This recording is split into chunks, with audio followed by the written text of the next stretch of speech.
Greetings and felicitations. Hip hip hoorah, tally ho.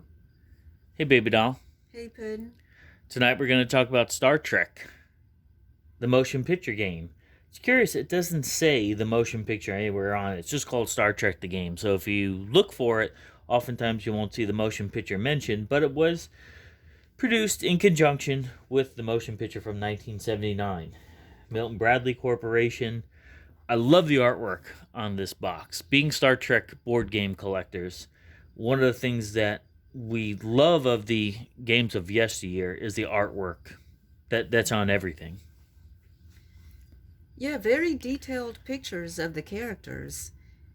Very good likenesses, and the way they, like you can tell that it is motion picture era. And the way they set up the background with the planet and having space and also having the Enterprise on it. It's all a very good design, very good positioning of everything. To seek out new life and new civilizations, to boldly go where no man has gone before. Now, oftentimes with games like this, there are label slaps where they just take essentially, whether it be Chutes and Ladders or Candyland or something very elementary, and just add Star Trek flavor to it.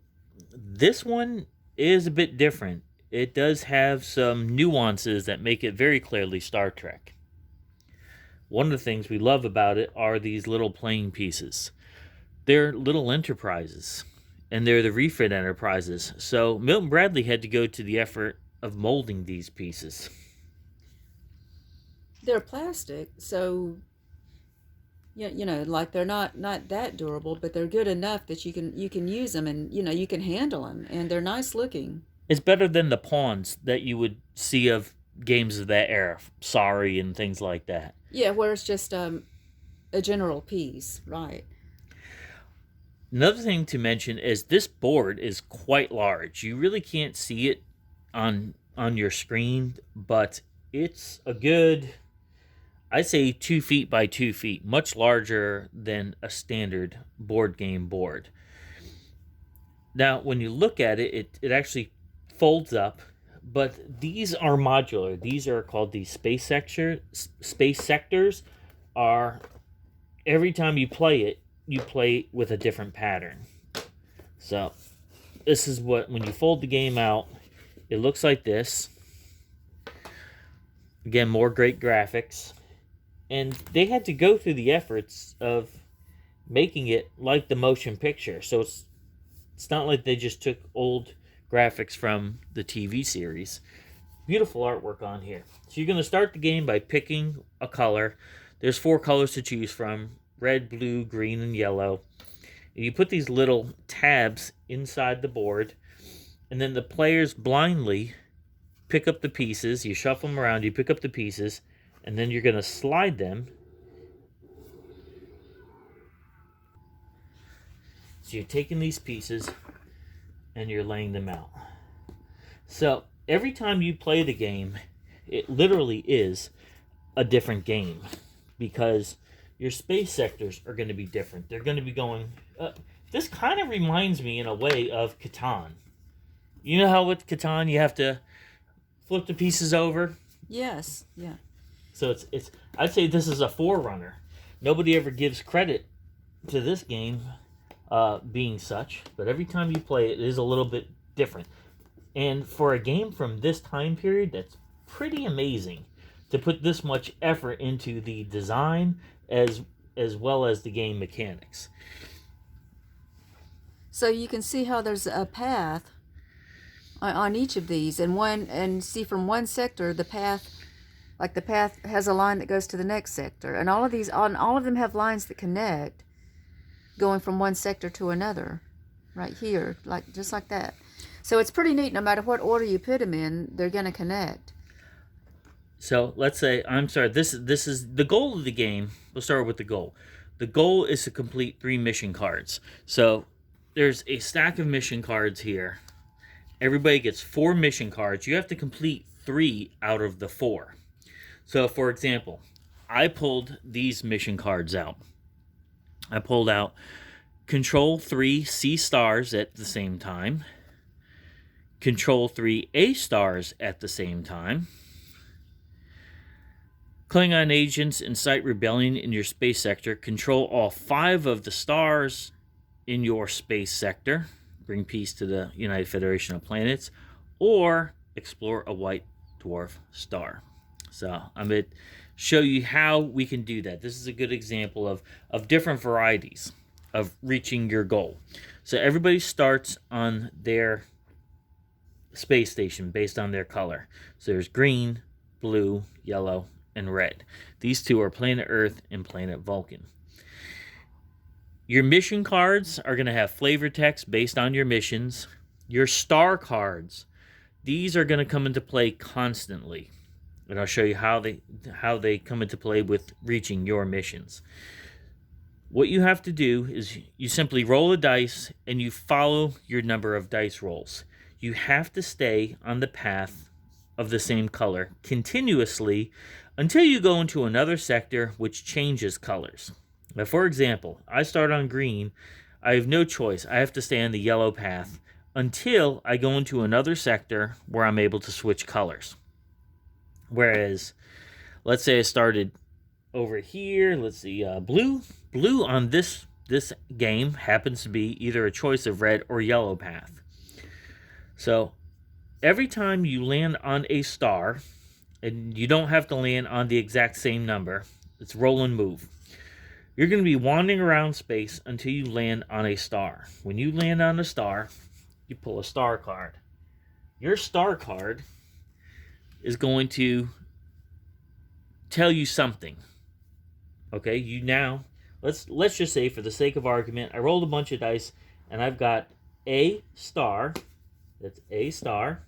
I'm going to put my marker on it, showing that I now control this. That happens to be a nova star. And you're saying, what does that mean? Right now, it doesn't mean anything. At the beginning, all you're doing is blindly claiming all these different stars. Each one of these spots is a star. Now, as the game goes along, you're going to be winning stars all over the place in different sectors.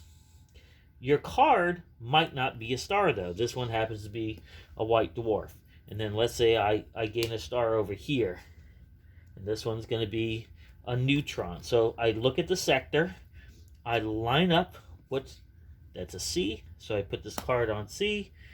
And I control C. You're going to keep doing that throughout the game. Now remember, all along I'm trying to control A's. I'm trying to control C's. So I'm trying to get as many A's and C's as I can in different sectors. My opposing player has different goals as well. So let's say another player gets this one right here. That's going to be D, right? D is in this sector. Okay, here's an example. You pull a star card and it says Secret Klingon Outpost. Okay? It's not a star, the card, but you're still controlling this space right here. You're going to keep doing that. And you're going to keep controlling different stars. This is a red giant star, so that was number C. I put that one there. That one's supposed to be C for yellow. So let's say I put that right there, D, right? So I'm doing all that. So now you're starting to fill up these spaces with either different instructions or different stars. Along the way, you're going to be pulling something like this, dilithium. Hostile alien attacks. You follow the instructions for hostile alien attacks. Binary cards, hidden Romulan outpost. This is a good one, a good card. If you seize this card, advanced civilization, new warp drive, you may add 1 to each move. That means on each of your rolls, you have the choice of adding 1. The reason being why that's an advantage of having a choice of adding 1 is once you start filling up these areas, you're going to, in order to obtain your missions, you're going to have to start stealing stars from other players. So let's say one of my missions was I need a neutron star. Okay, and another player had this. The only way I could steal that neutron star is by landing on the exact letter of C, by the exact dice rolls. Well, if I could add one to it, now I have a little bit of play of the exact roll. So that's a good one to pull.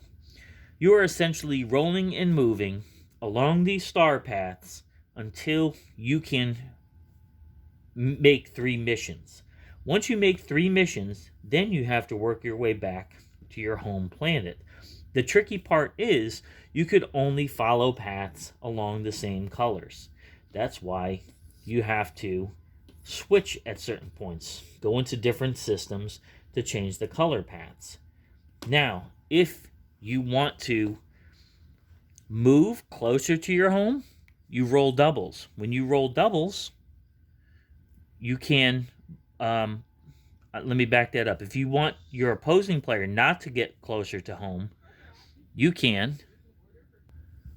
So doubles mean that I can control another person's ship and send them anywhere that I want to based on that number of die rolls, which is an awesome gameplay, especially towards the end. If that person is starting to head home, or you know that person is trying to control a certain space. After a while, you're going to see the patterns. Like, wait, this person's always getting the A's. This person's always getting C's. Or this person, maybe their mission is just to fill up an entire sector. What can benefit you or throw you off are these star cards. They could be absolutely fantastic or absolutely horrible. I mean, there's some in here. Some of these missions are really hard where it actually sends you. You have to go pick up someone from Vulcan and then send them to Earth. You're going all over the place. Along the way, you're still trying to fill up your stars and build cards off it based on your missions. So I have to say, oftentimes with our collection of board games, anything before the mid-90s tends to be kind of campy or kind of you're buying it just because you like the property or true nostalgia value. This game has some nuances to it that make it very enjoyable and very competitive.